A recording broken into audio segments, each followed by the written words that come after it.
एक राजा ने अपने सैनिकों को सड़क के बीच में एक बड़ी चट्टान रखने के लिए कहा।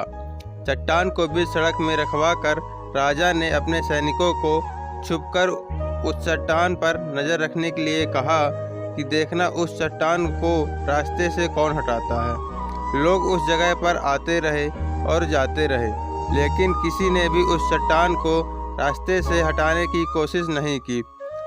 उस चट्टान के पास से लोगों के गुजरने वालों में राजा के कुछ करीबी लोग और शहर के बड़े व्यापारी भी शामिल थे, और उनमें से कुछ लोग तो राजा को ही कोसने लगते कि क्या राजा इस चट्टान को रास्ते से नहीं हटा पा सकते।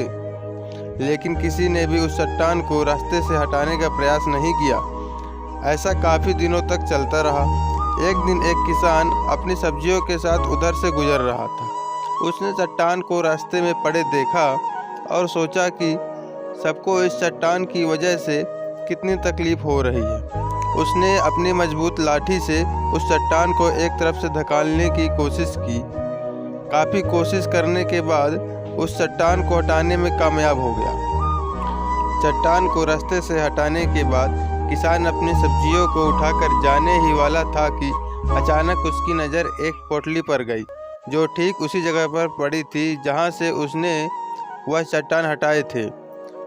उसने उस पोटली को खोलकर देखा तो उसमें सोने के कई सिक्के थे, और उन सिक्कों के साथ राजा का एक संदेश भी था, जिसमें लिखा था कि ये सोने के सिक्के उनके लिए है जो इस चट्टान को रास्ते से हटाएगा।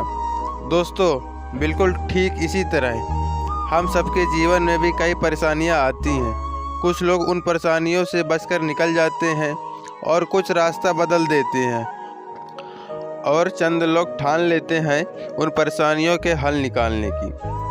और ऐसे ही लोग मुश्किलों में संभावनाएं और संभावनाओं में छिपे अवसर खोज लेते हैं। मजबूत इरादे और नेक दिल के साथ किए गए कोशिशों के परिणाम हमेशा ही अच्छे आते हैं। इसलिए जीवन में परेशानियों से घबराओ मत, बल्कि उन परेशानियों को हल करने की कोशिश करते हुए जीवन सफ़र में आगे बढ़ते रहो। दोस्तों, यह कहानी आपको कैसी लगी? यदि अच्छी लगी हो तो वीडियो को लाइक कर दीजिए और चैनल को सब्सक्राइब कर लीजिए। साथ में घंटी के ऑप्शन में ऑल को सेलेक्ट कर लीजिए और कमेंट करना ना भूलें। ऐसे ही आप सभी इस चैनल को सपोर्ट करते रहें, और मैं मिलता हूँ एक और नई कहानी के साथ अगली वीडियो में। धन्यवाद।